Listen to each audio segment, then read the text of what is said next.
Hello and welcome to the Best and Worst Pictures podcast. I'm your host, Jake, and with me, as always, my co-host, Ian. That's me. And joining us, as per usual, is my other wonderful co-host, Mud. How you doing? I'm doing great. How are you today, Jake?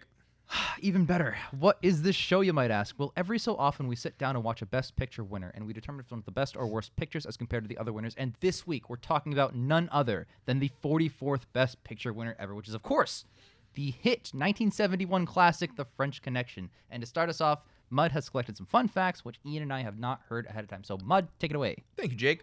So, The French Connection was released on October 7th, 1971, and has a runtime of 104 minutes. A little on the shorter side, all things considered, just over an hour 40. Considering most of them are like 2.5 to 3 hours long, what a breeze. How long was Patton last time? Too long. 3 hours. 3 hours? So yeah, long. yeah, exactly. So, the film's director is William Friedkin. Other work he did includes The Exorcist. Ooh. Okay. Fun fact for him, he actually got his start directing live TV and documentaries before switching over to film. Yeah, some people do that. So, diving into critical reception, we have a 7.7 out of 10 IMDb, 96% Rotten Tomato critics, 87% Rotten Tomato audience, 94 Metacritic, 8.4 Metacritic audience. And the logline on Rotten Tomatoes reads, realistic, fast-paced, and uncommonly smart. The French Connection is bolstered by stellar performances by Gene Hackman and Roy Scheider, as not to mention William Friedkin's thrilling production.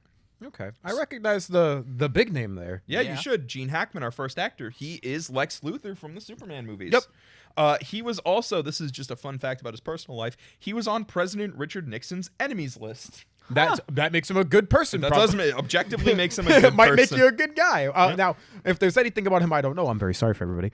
But Yeah. enemy of Nixon? Yeah. So we also have Roy Scheider, I believe, Scheider. Probably Scheider. Scheider, yeah. Yeah. Other roles, he was in the Jaws series, he was in Rainmaker, and most prolifically, he was in Punisher from 2004. Is he one of the main three from Jaws? I think so, yeah. Is he the That's captain? sick. I Might be the captain. did these fun facts a couple weeks ago. I don't remember. Fair enough. Another fun fact about him, he was actually supposed to be in Deer Hunter, but he dropped out 2 weeks into production. So that would have been another Best Picture we would have Yeah, right. seen, man. That would have been 3. And our last actor is Fernando Rey. He was in The French Connection 2, which I didn't know existed until I started making these fun Me facts. neither. Yeah. Me neither. His American career was not very stellar, but he was a very prolific Spanish actor with a 6-decade-long career. That's a long-ass time. Mm-hmm. So let's get into the production facts. The film's cinematography was modeled after the Academy Award-nominated film Z, which, if you guys will remember, was nominated for Best Film last year. Friedkin did not want to cast Hackman in the lead role. There's a lot of situations in the Best Pictures where it's like, I don't want this guy. And then It's they get very the guy. interesting. I find that so many directors are like, I didn't fucking want to work with I this don't guy. want to work with Alec Guinness. I hate British people. He sought several other actors to work with, including Jackie Gleason, Steve McQueen, Peter Boyle, and Paul Newman. Jackie Gleason would have been terrible. Fernando Rey's casting was actually a mistake. It was a case of mistaken identity. Friedkin had wanted Francisco Rabal for the role, but he could not remember his name. He told the casting director he wanted to ask the Spanish actor who had been in the film Belle de Joie, directed by Louis Buñuel. Rey had starred in several other projects by that director. They tried to correct this, only to discover that Rabal did not speak English, let alone French. All the extras used in the first bar scene are real-life police officers. The film was based on actual events described in the book The French Connection, a true account of cops, narcotics, and an international conspiracy, written by Robin Moore in 1969. According to the director William Friedkin, the film is, quote, an impression of that case, end quote, that took place between October 7th, 1961 and February 24th, 1962. Which means this film came out 10 years to the day after that case was opened. Oh, that's interesting. I like that. I Yeah. actually really like that detail. I don't know if that was just a happy accident or not, but I thought that was interesting. And according to Friedkin's commentary on the DVD, the scene where Weinstock's chemist tests the heroin for purity, that's actual heroin. Yep. That's illegal. Realheroin.com. Getting back into the actors for a second, Roy Scheider was actually convinced he had lost out on the part and stormed out of his audition in a huff. Because of that, he was cast. Interesting. Much of the film was shot on location in New York and without approval from the city. including the shot of the traffic jam and the Grand Central Station sequence were all filmed without permits. That's fun. Yep. Don Ellis, the film's composer, made his debut as a film composer with this movie. That's impressive. The film is 143 minutes. The entire score runs for 22. That's less impressive. So there isn't a lot of music. This is my debut. It is very short. Yeah. So, with that out of the way, we can move into the award show facts. The French Connection entered the night tied with The Fiddler on the Roof and The Last Picture Show as the most nominated films of the night with 8. It ended the night with the most wins at 5. That's a pretty solid ratio. Mm-hmm. Jack Lemmon was among the hosts this year. My guy. Other hosts included Helen Hayes, Alan King, and Sammy Davis Jr. This was also the first Academy to use the superimposed pictures while presenting the categories. That's cool. Yeah. Charlie Chaplin also received an honorary award this year for, being Charlie Chaplin. Yep. At this point, he had been living in self-imposed exile in Sweden for 20 years for tax evasion. That's not what I would think. Hello. That's really funny. They were I like Just that. pay your taxes and you can live here again. He was like, I would rather fucking die. Pay your taxes. Sweden. Nah. When he came on stage, he received a 12-minute standing ovation. I thought you were going to say a summons for his taxes. 12 Fucking minutes. elite. And finally, Isaac Hayes won Best Original Song this year for the Shaft theme. Yeah, banger. He was also nominated for Best Original Dramatic Score. Before we get into the awards won and stuff, I'll also go over the other films that came out this year. Of course, Shaft, Yeah. A Clockwork Orange, Oh, Willy Wonka in the Chocolate Factory, the good one. Dirty Harry, Banger. Diamonds Are Forever, James Bond time. Macbeth, THX 1138, which was the directorial debut of George Lucas, Yep. Fists of Fury, which popularized not Jackie Chan, oh my god, Bruce Lee. I don't know why I blanked on his name. Duel, the directorial debut of Steven Spielberg, Awesome. and Big Jake, starring John Wayne. I think my favorite fact is George Lucas and Steven Spielberg had their directorial debuts in the same year. Yeah. And they're pretty good buds. Here's a side tangent fun fact. Duel was a made-for-TV movie that Spielberg did so good on, they upgraded to cinemas. Yeah, I also knew that. Yep. So, moving on to awards nominated. Owen Roizman was nominated for Best Cinematography, but lost to Oswald Morris for Fiddler on the Roof. Christopher Newman and Theodore Soderbergh were nominated for Best Sound, but lost to David Hildyard and Gordon K. McCallum for Fiddler on the Roof. Roy Scheider was nominated for Best Supporting Actor, but lost to Ben Johnson for The Last Picture Show. Jeff Bridges was also nominated for his role in The Last Picture Show. That's nuts. Wow. I know. Awards won. Gerald B. Greenberg took home Best Film Editing, beating, among other films, A Clockwork Orange. That's nuts. Mm-hmm. Ernest Tidyman took home Best Screenplay based on material from another medium. Look at his name and tell me that's not Tidyman. It's in fact, audience. You thought I thought he made it up. It is Ernest Tidyman. Tidyman. Tidyman. Sorry. It's fine. It's hard to keep composed with Ernest Tidyman. Ernest Tidyman took home Best Screenplay based on material from another medium. But now known as best Jake's adapted. just smirking. Now to known himself. as best I'm adapted good. screenplay. Chief, I'm good. Gene Keep Hackman going. took home Best Actor, beating out Walter Matthau for Koch, Peter Finch for Sunday Bloody Sunday, George C. Scott for Hospital, and Cham Topol for Fiddler on the Roof. Wasn't George C. Scott in the last one? He was George S. Patton. Yep. Okay. Oh, I hated that. Yeah, me too. Sorry. Just tangent. Fuck. Down to the fucking middle initial, too. Yep. And William Friedkin took home Best Director, beating Stanley Kubrick for a Clockwork Orange, Norman Jewison for Fiddler on the Roof. Look at it. No, I'm not laughing at that one. It's not Tidy Man. John Schlesinger for Sunday Bloody Sunday, and Peter Bogdanovich Yep. for The Last Picture Show. Mhm. And of course, it took home Best Picture, beating Fiddler on the Roof, A Clockwork Orange, The Last Picture Show, and Nicholas and Alexandra. I have one thing to say. This film has to be almost immaculate to have it in my brain not deserve the win over A Clockwork Orange. I Clockwork agree. Orange is a fucking banger. And finally, our Mary Pickford fact. The theater in the Library of Congress, which has free screenings of any film submitted to the Library of Congress, is called the Mary Pickford Theater. Oh, I didn't know that. That's awesome. Yeah. So that is everything on The French Connection. Another cop film. I think we'll be probably comparing this mostly to In the Heat of the Night. Oh, In the Heat of the Night's so good. I don't think it's gonna come close. I don't think so either. In the my Heat of the thing, Night was my thing so about beautiful. this year, man. You know, this might be controversial. Clockwork Orange is like my second favorite Kubrick, probably. I think 2001: A Space Odyssey is absolutely phenomenal. I'd have to think about that. I've never ranked the Coobs. I- but- The only thing I don't like about 2001: A Space Odyssey is the end is too loud. It is too loud. The film is a perfect encapsulation of how silence works in a film until the end. And it's like, damn it. Yep. But it's still awesome. I actually haven't seen that many Kubricks. I've seen quite a few. Those two are among my two favorites. This film will genuinely need to be like almost a perfect 10 to beat that for me. It's like, that's tough. Yep. Clockwork Orange is so good. So I'm excited. You know. I'm excited, but we have to keep our expectations tempered because I agree. it's up against some heavy. Well, so far its contending there. only competition is Patton in terms of the 70s. I Now, think Ian's talking about this year. I mean, in the for this 70s. year in film, because 71. like I've not seen many of this year in film. I've seen Willy Wonka, Shaft, and I Willy think Wonka and the that's Chocolate it. Factory. Fun fact, a banger.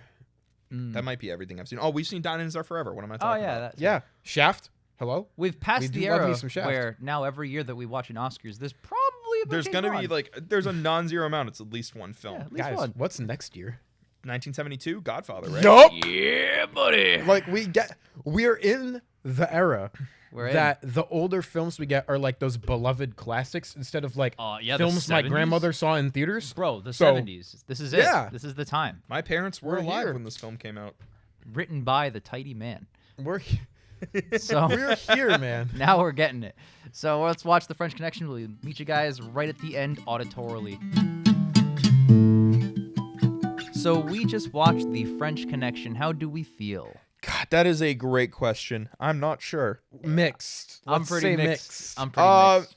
According to Wikipedia, Yep. The French Connection is considered one of the best films ever made. By Yep. who? And this is really the first time I've ever seen a film with that label that I don't agree with. It is one of the films ever made. I don't know. Like I will say I mostly, if you were to gauge it, mostly have positive notes. But here's the thing: the negative notes I have are pretty big. They're very They're big they're a big negatives. deal to me. I mean, I think the way I would classify this film is it starts weak and it ends weak. Yeah.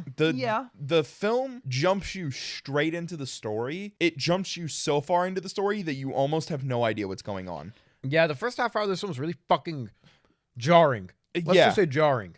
Like, so the film opens with a French police officer getting shot for tailing someone. Yep. And then we jump to New York City where our two cops arrest a guy. It just keeps going from there. And there's not really like a pause to really explain who or what or how is going on. We were, I think, 25 to 30 minutes in. And I looked at Ian and I said, "Can you tell me the name of either of those guys?" And he said no. We knew their nicknames because they were in subtitles on the screen, but I don't know if that really counts. 'Cause Even then, they referred to Popeye as Jimmy. Yeah. I will say the opening like 30 minutes wasn't really clicking with me, but That's I will a third of the film. I will compliment. There's a cool opening, like I guess the best word to describe it is vibe with the theme music, establishing shots. The note I have here is that it feels cliche before it became cliche. Like this is like the classic gritty cop drama style. Yeah. But it's so early on that like it works so well. Oh yeah, I mean, if we contrast this with the Heat of the Night, that opened with like a song and like long, slow panning shots. This opens more like a detective film. I have so many notes later on that compare this in the Heat of the Night. And this is not that. No, because in the Heat of the Night builds the case and builds all of the evidence to the point where when the reveal happens, you're like, "Oh, why didn't I think of that? That's so clever." The reveal in this film is just like, "Oh shit," but you never would have gotten there. You never would have put it together. Yep. I don't like the first scene where we get introduced to the American cops either, where they're just kind of like try to arrest the guy and chase him through. Not only is that scene not really that well edited, it's just kind of like jarring because you don't think it doesn't feel connected to what they do the rest of the movie, but it is. It's barely connected. Also, the intro is very hard and fast for these cops. They're like screaming in this guy's face. Like there isn't a lot of stuff that they do that makes them likable. Yeah. I don't know if that's just a product of our time where like police brutality is a very like well-known thing, and like, you know, we don't like to see overly aggressive law enforcement.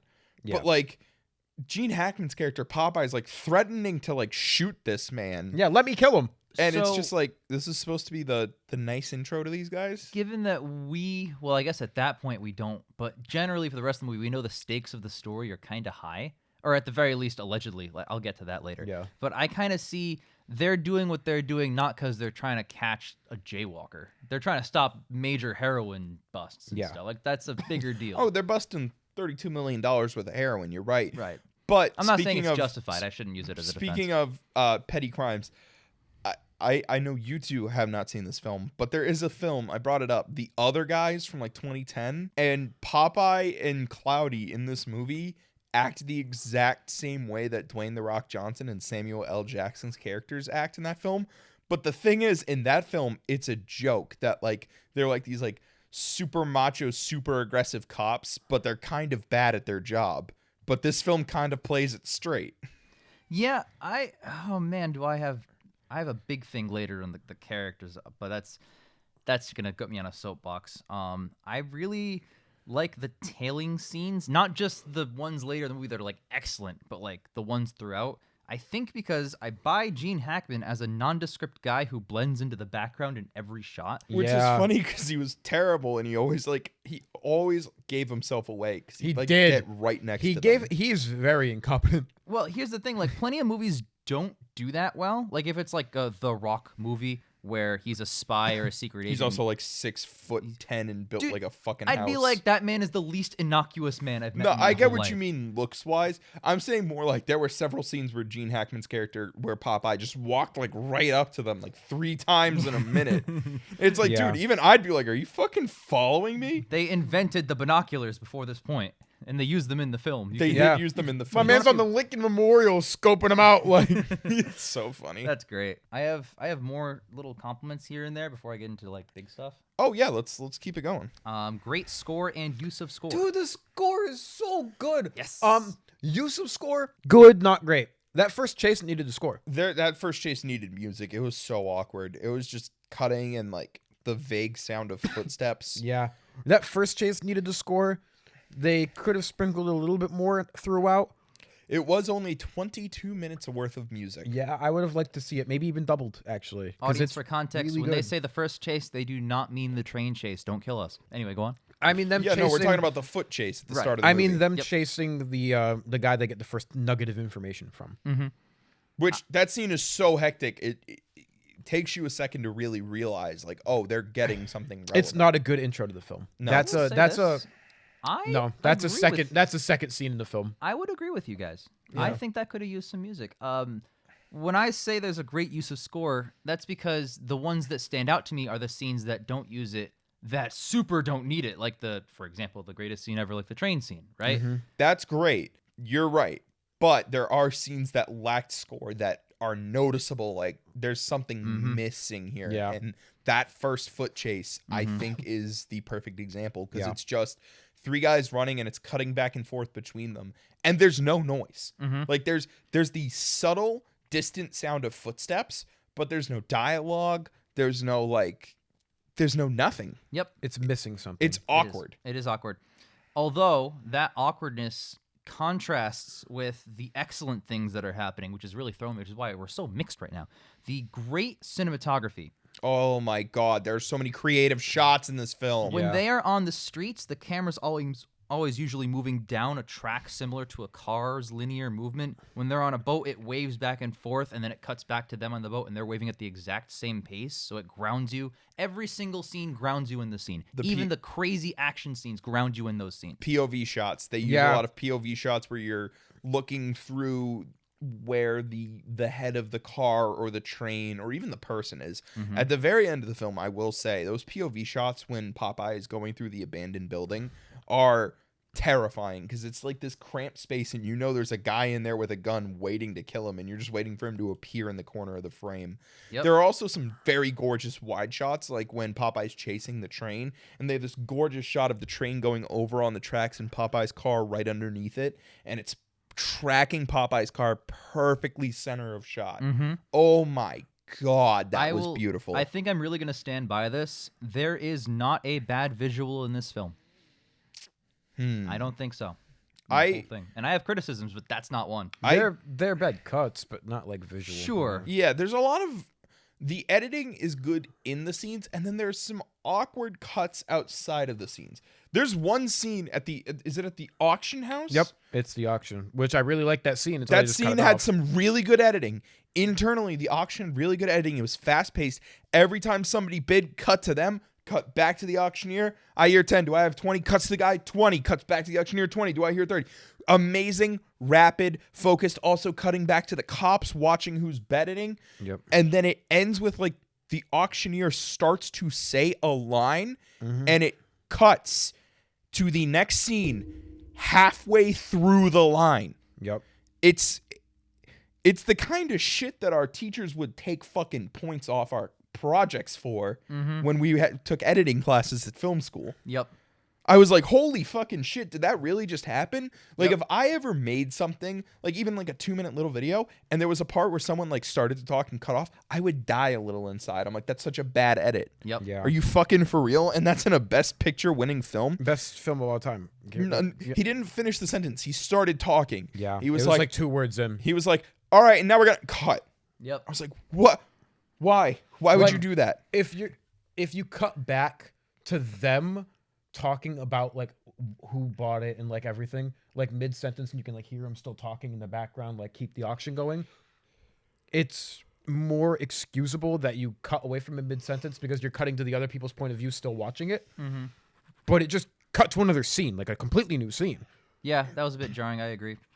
There's a couple of instances where it just kind of cuts mid interesting scene. I think it needed more room to breathe, to be quite honest. I like the fake out with his contact in the bar where he shakes them up until they're all alone in the room and then they like shoot the shit a little bit. That was amazing. However, that scene takes way too long to get to the point.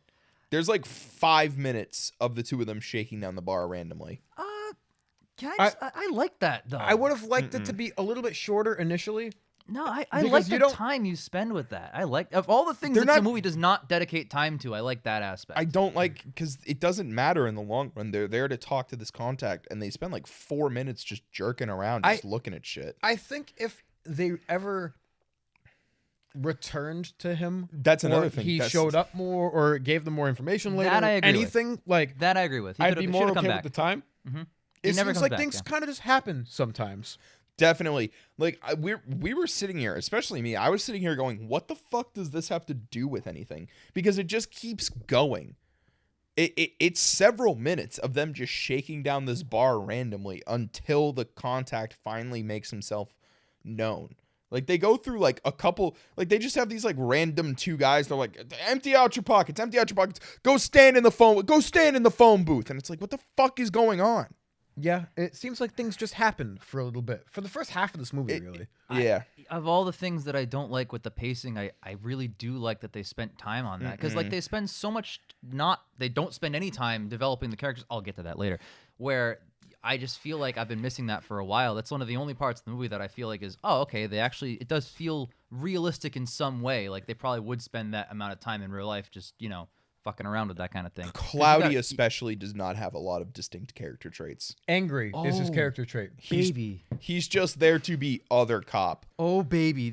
Bro, I got freaking paragraphs. I'm ready. I'm ready to talk are about we it. ready? Do we want to get into it? Are we talking positive still? Hold on. Okay, let's Just- keep pausing. I just want to say that we've already touched on the framing, but like especially during like the eating scenes, for example, Yep. where you get like the shot of the waiter's perspective, and he's like offering them things, and you see like through the window, like the framing like that, the framing when they lift up the car that they're doing, and he just looks so and- defeated because they're not fucking finding Yes, anything. That was Yes. such a good Like, shot. Excellent. I just wanted to provide some examples on that because Sure, like yeah. it really that's the stuff in this film that we're very divided on that I really do appreciate. No, the cinematography, I think we all know was amazing. Yeah, we're all in the This same film boat. won Best Editing over A Clockwork Orange, though.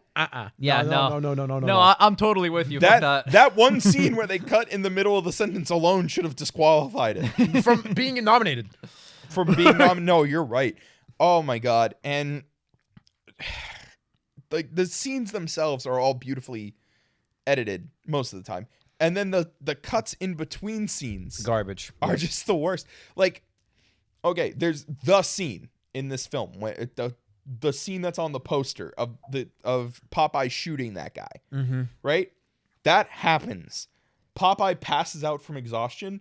He's just in the next scene. Yep. Just sitting in the car, and you're like, Garbo. what the fuck happened? He shot a man in the middle of the city. Yeah. Wasn't like, I'm a cop, that's a criminal. He just fucking pulled out his piece, shot this dude, and collapsed. This is the most chill city of all time, given what happened. This is New York City. This is New York City. He shot a man getting off the train.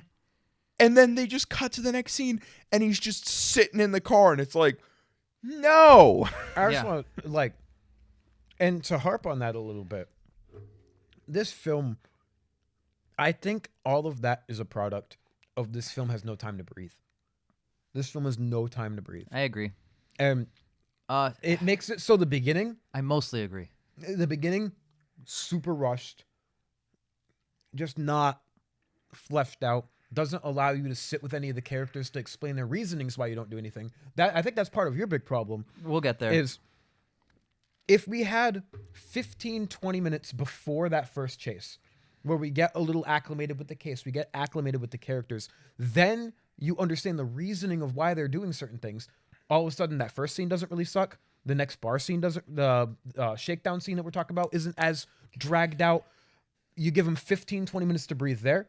You give them a little bit more time to breathe towards the in between the train scene and the next scene. Like, if you give them one or two scenes in between the train scene and that next, like, I guess, sit down and wait scene, scoping out whatever Car, yeah. You give them a little more time there, you can really flesh out these characters and make it so it just seems like he was beat up. Like, he got in 5 car accidents. He did. He ran like 2 miles. Yeah. Like, and then He all of a collapsed sudden from we exhaustion. see him in the next scene perfectly fucking fine, no bumps, no bruises, no nothing. That's what I'm saying. I think we So- need something in between. In principle, I like what you're saying a lot. In principle, I completely agree with you. But a part of me is like, almost 50% of this movie does not need pacing changes at all. Like the train scene, the tailing scene, both tailing That still scenes. means 50% of it does. Absolutely, but to say the whole thing needs, like, I don't agree with it. No, like, but- you know, like it's there's I'm so not much saying here that's wonderful. the whole movie needs room to breathe. However, there needs to be room to breathe. There were a couple it's too frantic. There are scenes that are missing here. Sure. Especially at the beginning. The audience is given zero reason to trust this guy. Yeah. And Yup. every fucking time that his fucking police commissioner is like, hey, you know, I'm taking you off the case. Popeye's like, I know it. And it's like, why? Why do you know it? Why should I fucking listen to you? All right, I can't dance around it You any gotta longer. go- I gotta go go off, King. for it because Go. there's just no way to hide it. I'm gonna go off on where's that box of soap? There it is. Okay, that's not why it's called that, but we don't have a reason to follow these characters. You look at like other sleuth movies like James Bond, Sherlock Holmes, even in the heat of the night. There are scenes in those movies that showcase why we should care about the main character. Like Sherlock is literally the greatest detective in the world. James Bond is called when you need MI6 needs the top of the line spy that they have at least. Shaft is skilled and has charisma and personality that sets him aside from everyone else. Batman's incredibly complicated. I could go on and on and on. Even not being the best can be a character thing. Like if Mr. the point Tibbs had active skin in the game and was literally told to by his boss. Told just to by his show boss. up the fucking Southerners. fucking brilliant in every way because he's transcending race to solve the case, which is the point of that film, which is fascinating. Yeah. So when you look at Popeye as a character, there's nothing to him. He doesn't have a life outside of his job, like a family or anything. He's not exceptionally good at being a detective. He sucks at tailing half the time. He's okay at tailing the other half of the time. He has a friendship with the other guy who's less distinct and noteworthy than him. Dude, Cloudy does not have a fucking character. And you brought it up. Sidney Poitier is a brilliant character in the heat of the night, and he's so useful that he has to fight systemic racism in order to get himself on that case and solve the case and get the... This movie is missing a hook like that. Like, why should I invest myself in either of these two clowns? Dude, I'll do you. Can I bring up what happens at the end of the film? Cloudy and Popeye chase Charnier, Frog 1, into the warehouse. So does Moldrig, I think his name is. It is Mulder, I guess. Moldrig? Yeah. Popeye shoots Moldrig and fucking kills him. Yep. He fucking unloads A his whole entire piece. Yep. It's a revolver, so it doesn't have a clip. But yeah. Unloads the whole fucking thing into him. He's just dead on the floor. Cloudy's like, you shot him. Like, this is a fellow cop. And Popeye just goes, he's here. I know it. And then he charges. Didn't know it because he got away. He charges off into the building. We hear one more gunshot and the movie fucking ends. So here's the thing. That is completely useless. Now, what do I mean by useless? Well, here's the test. If you take it out, does anything change? Fucking no. It makes him less competent. So yes, he seems more competent if he doesn't kill a federal the, agent. the last major act of the film is Popeye fucking murders A federal agent. a federal agent. But it's not addressed. Like, nobody cares. No, Cloudy literally just is like, you There's killed no him. consequences. He doesn't... He got transferred. Yeah. Oh, the film also ends with like, oh, where are they now? Even though this is technically a fictional version of the real case. Yep. And it says Doyle and Russo, Cloudy and Popeye, or Popeye and Cloudy, were transferred out of the narcotics division. I'm like, no fucking shit. They suck at their goddamn job. Which, by the way, the whole point of the movie is that you made the ending ambiguous as to what happened in that room. Then they title card and say that he survived. Charnier got away and Doyle got transferred. So that gunshot hit nobody, allegedly, or maybe it hit him in the Like leg. who? Maybe he killed another cop. Who fucking Maybe he knows? killed another fucking Maybe he cop. killed, what was the other guy? Craig? Yeah. If he killed more cops, he He would killed the other federal Guys, agent. I think we should watch The French Connection too. No. There's no way they pick up on those story threads. It's just Dude, him coming it's back for no just- reason. There's no way. This film is less than the sum of its parts. There's gorgeous cinematography. There is beautiful editing in certain parts. Thank you. The chase sequences are pretty damn good. The detective work is actually decent some of the times. Like, in the middle of the film, we had this, like, I want to say, like, second wind rally. We were kind of getting into the film. Yep. And then it ended. And Taking apart the card, figuring out with the weight. That's That's awesome. one of the best scenes in the film. it's so compelling. But again, in the heat of the night, you when you find out the point of the film, you realize that everything from the start of the film has been pointing towards what happened. Yep. Right? Yep. There are so many good scenes in that film of like the detective revelations. This film is lacking in that because they just declare, hang on a second, the car's overweight. How are we ever supposed to be able to figure that out? We are told the evidence, and it's not in a clever way. That should have been on the same level of In the Heat of the Night when Mr. Tibbs is right because he couldn't drive two cars. Yep. That scene is so good. Right, because you as the audience think back and go, oh yeah, that makes sense. Yeah. Whereas in this case, they didn't show a scene of them taking apart the whole car except for that one part. Popeye is pursuing all of this entirely on gut instinct. We're never really shown why he thinks this. They chance see Sal and Angie talking to people who are way above their station. Yep. And he's like, we got to follow them. Okay, that's a good opening. But then from there, I don't know what fucking happens. Things just happen. Things just happen. There's a car accident at one point and like fucking Popeye tries to fist fight his boss. What was the point of that? I don't know. Can either of you tell me? No. I gotta harp on this for a second. Can either of you actually tell me what the point of that car accident I got was? it. What is it? It's so his boss could take him off the case. Which happened. Plot. But who was in the car accident?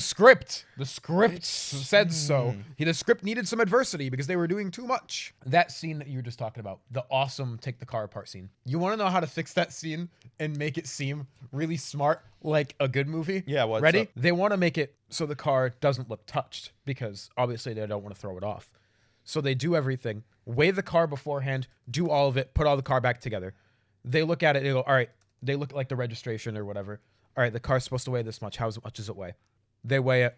Why the fuck is it over? That doesn't make sense. Shouldn't it be under? Even if it's just a happy accident in that scene, it makes more sense than what's the car weigh? Just randomly out of nowhere. It was a random just statement. Yep. Yeah. Wow, I fixed the scene. Changes nothing about the scene, by the way. Nothing about it at all. I feel like it's worth, because we've barely touched on it, but like for a lot of people, like this is the elephant in the room. The train scene is unbelievably good. Like God, yeah. it's like 15 to 20 minutes of straight. I would just use the word perfection in this case. That is the middle part that I'm talking about, where we were like, oh shit, this Yeah. movie's picking the That- fuck up. The Grand Central Station scene might be the best scene in this film. I love It it. is. It is enhanced by the meta knowledge I have that they did not have permission to film any of that. I want to know how many trains they fucked with during filming of that scene. Imagine fucking up the take and you're in New Jersey now. You gotta wait a day to come Well, back. you gotta go. That's not. That's just. I the know. subway. I'm You got- exaggerating a little you- bit. You're just. The whole crew's just sitting and chilling at the fucking station, waiting for you to come back on the inbound train. But it was so good. Yeah. And it's such a good game And of cat and mouse. Yep. And there's no dialogue. There's there's a score to help the I scene. love it. It's just, but it's used so sparingly and only when it's really needed. Exactly. And the score is so good. And it's enhanced for me because I didn't know much about this movie going in. I didn't know if he knew he was being tailed. I couldn't tell. To me, it seemed like he was always clueless about it, but there was always that chance that he was playing clueless. And guess what? When was. he's waving by at the end in the train, oh my God. That bit to the end of the assembling of the car scene is the best part of this film.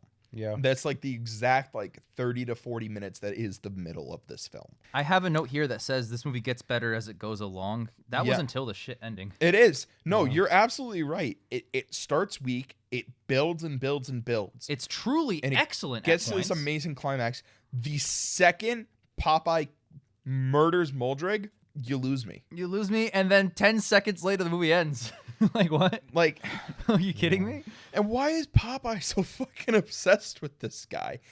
Like, that's another thing. There's no personal connection. It's just a French connection. Maybe if you had more of a character, you'd have a reason for the character to do things. But oh well. Seriously. There's one scene where Cloudy goes to pick Popeye up at his place and it's like, ooh, he had some kinky sex. It's like, who fucking cares? You want to know what his That's not a character trait. You want to know what his personal connection is to it? Pretty sure he got his first partner killed, Yep. Maybe.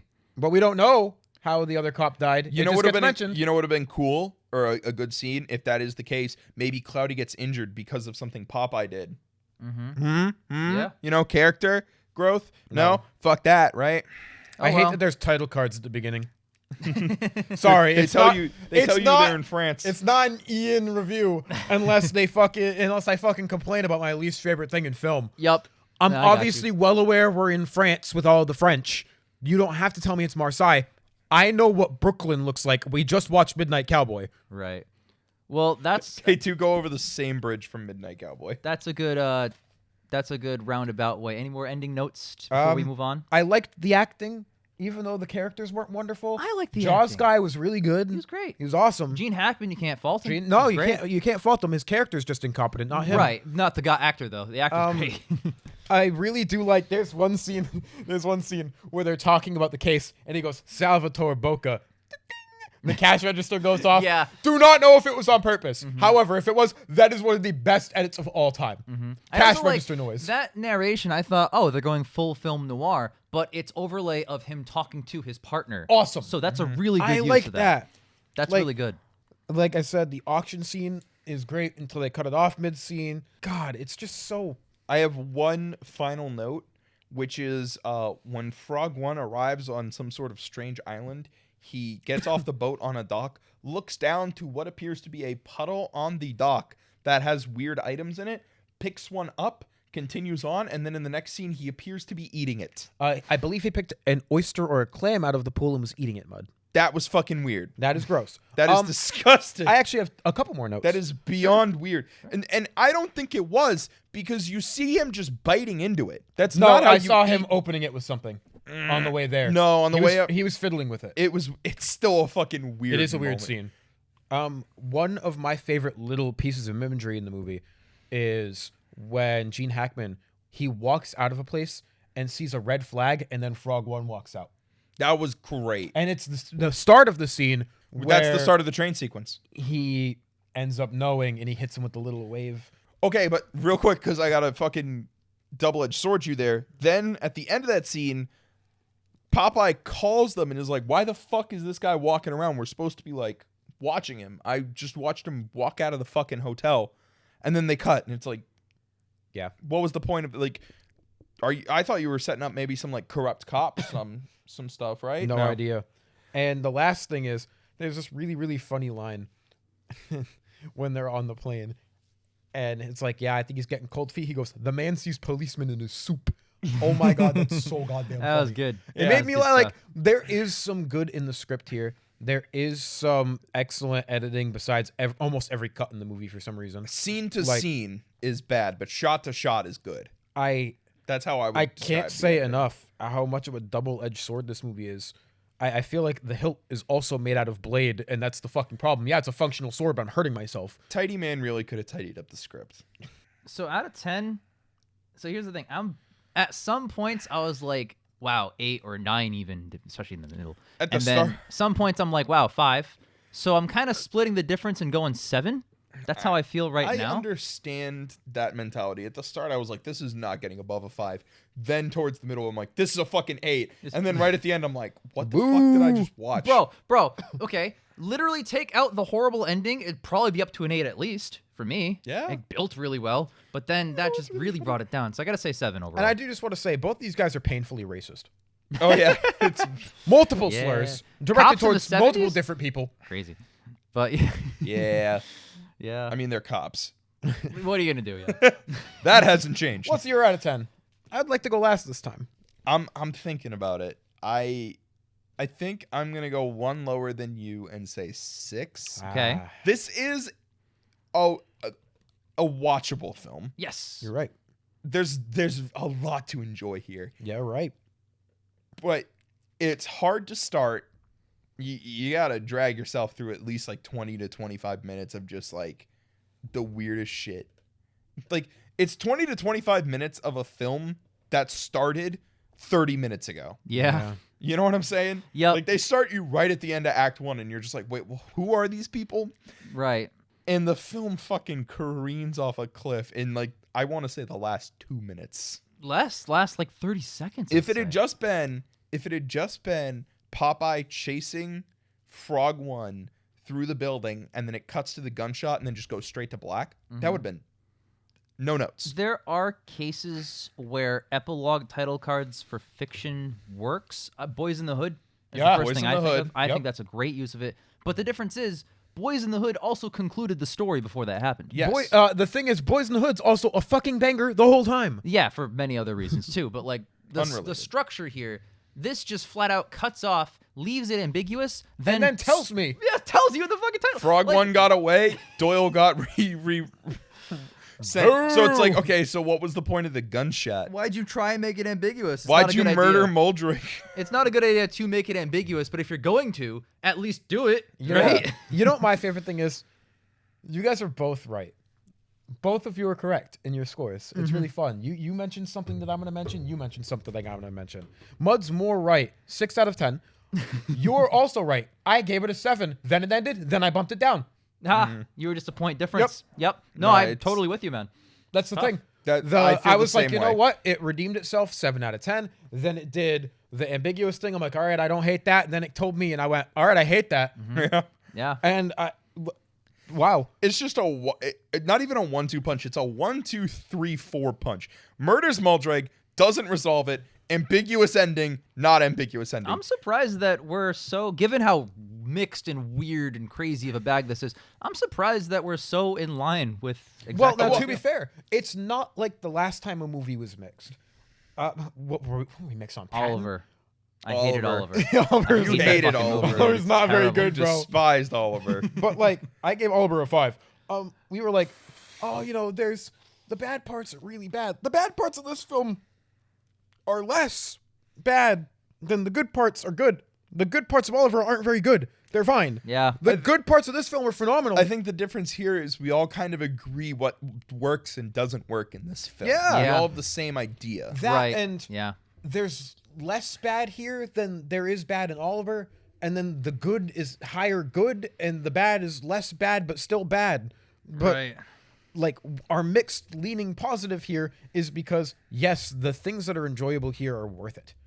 That's the thing. I'm disappointed. I've never heard a bad review of this film. You know I what I'm have. saying? It's ours. Technically, we didn't give one. No, you're right. No, I know. I'm just saying, like, all in all, 6 out of 10. You know, Yeah, exactly. it's like if Jake, this is like if you had watched when we watched Children of Men. It's like if you had given Children of Men like a 7. Yeah, You know what I'm because I saying? expected excellence. You hear, I never heard anything in particular about this film, but I always heard it listed as one of the films of all time. Yeah. Yeah, know up what there I'm with saying? Morbius, I'd say. Yeah, It is one It's, of the films. It of all has the time. Wikipedia thing of like considered one of the greatest of all time. I've seen plenty of films that are on that considered like the nondescript, just the general zeitgeist idea Like, of wow, like, what a film. wow, what a Is it film. Apocalypse Now on that list? Yes, it is. Yeah, and fun fact, better. I slotted it in my every single best and worst, best picture, rank best to worst. It I is- fucking hate the name of that list, by the I way. love it. I put it as number 15. It is by a hair above Mutiny on the Bounty, which Ian, you're gonna murder me for having said that, but I'm putting it... number 0. I'm putting it above Midnight Cowboy. No shot. Midnight Cowboy was good. Midnight Cowboy didn't have a fucking plot. Midnight Cowboy is a good character piece, and it needed a better plot. Yeah, It's haha. just It like... needed a plot. It's just like the movie where noted cannibal Armie Hammer and Timothy Chalamet are gay and in love. I know what you're Call talking Me about. by Your The Name. Song by Lil Nas X. Yeah. That's the one. This is in between Gone with the Wind and My Fair Lady for me. This one is above Midnight Cowboy. No, I like By like you 10 know what's really, slots, you know what's dude. really funny? This is above Midnight Cowboy, but it's below Oliver. Oh yeah, fuck that. No, I liked Oliver. Oliver I like sucked the musicals. Bolingish. I like musicals. Oliver is in my bottom 8, or, 11. It's my 14, 11th worst. 16. Oliver is 2, mid. 4. Yeah. Yeah. All right. Anyway, we'll The see best you guys one's still next Bridge week. on the Require. The worst one's still GG. The next one's Godfather. I'm fucking excited. Right. Fuck I yeah. think I'm just ending it there. The no, the best one is still Ben-Hur. The worst one is still Tom Jones. Gentleman's Agreement, greatest show on earth. I really gotta watch those 8 that I missed. Yeah, you're gonna love Tom Jones. Gotta get in there, man. Gotta get in there. Tom See you Burke. for The Godfather. Dude, fucking I'm Godfather. I will say, okay, No so notes. can No I notes. can I toss this out there? I think Gone with the Wind was our first milestone film. I think this is our second. This Yeah. is the point where film becomes modern. Yeah. Well, let's not forget Ben-Hur. I'd say the second. Ben-Hur, yeah, no, you're right. Ben-Hur, Lawrence of Arabia is also pretty monumental. I'm not gonna Fourth. lie. River but, like, Kwai. Eh. It's kind of great. It's but- great, it's but the best one. It's I the would not best. say it's on the level of Ben-Hur or Lawrence of Arabia in terms of just You're right. You're notability. right. Maybe I not. think so. I we'll call this our 4th milestone film. Sure. This is definitely a milestone. You know what the first milestone film was? Wings. Wings, baby. I mean, yeah, gotta but be wings. No. But you know yeah. what I mean by milestone. I do. Exactly, I do. exactly. Films that like we're even, finally hitting the modern day. Like are. Godfather is considered the start of modern day cinema. We are, and I'm so excited to review it next time, baby.